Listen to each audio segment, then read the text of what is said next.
দাদা কি খবৰ মা এইকেইদিন স্কুল টুল নাই পাই গৰম বন্ধ হৈ গ'ল কেতিয়ালৈকে গৰম বন্ধ ভাল কৰি মই পজ দি উঠো দে মামা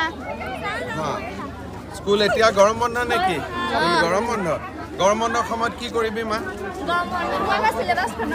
সিলেবাস একবাৰ খতম হৈ যাব তেলে তাৰ পিছত খালি ৰিপিট হ'ব আচ্ছা দে মনোজ দা আচ্ছা ইমান স্মাৰ্ট ষ্টুডেন্ট সময়ত তাই সিলেবাস খতম কৰি দিব দি আকৌ ৰিভাইজ কৰ কি নাম মা বিস্তিৰাণী শইকীয়া তোৰ নাম মা দেৱকন্যা বৰা কি নাম আৰাধনা বৰা কি নাম মামা বাবা তোৰ কি নাম অবিনাশ বৰা কৌশিক বৰা আচ্ছা সব বৰা সব ঘৰৰ সম্পৰ্কীয় মানুহে নেকি সব একে ঘৰৰে ওচৰে বঢ়িয়া